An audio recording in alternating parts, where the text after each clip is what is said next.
সেটার নাম হচ্ছে অমরনাথ ক্লাউড। এই ক্লাউডটা অনেক ঠান্ডা বেশি হয়। এই ঠান্ডা ক্লাউডের থেকে একটা অংশ হঠাৎ ভেঙে যায়।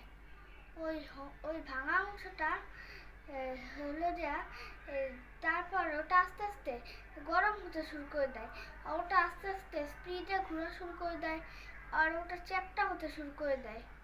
চ্যাপ্টা হতে হতে একসময় দেখা যায় যে ওটা একেবারে চ্যাপ্টা হয়ে গেছে, আর ওটার টেম্পারেচার অনেক বেড়ে গেছে।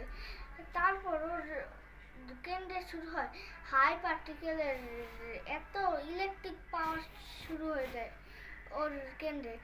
আর ওটা আস্তে আস্তে ওই জায়গায় সূর্যটা তৈরি হতে শুরু করে দেয়। সূর্য একসময় ছোট থাকে, কিন্তু আস্তে আস্তে আস্তে আস্তে অনেক বেশি বড় হয়ে যায়। ওই সূর্য এত বেশি বড় হয়ে যায় যে ওটা অনেক বেশি হয়ে যায়। বৃহস্পতির থেকে বেটার যে চারের থেকে বড় হয়ে যায়। তারপর আস্তে আস্তে ওটার ম্যাচ কমতে কমতে এখন বৃহস্পতির থেকে খালি একটু বড় হয়ে গেছে।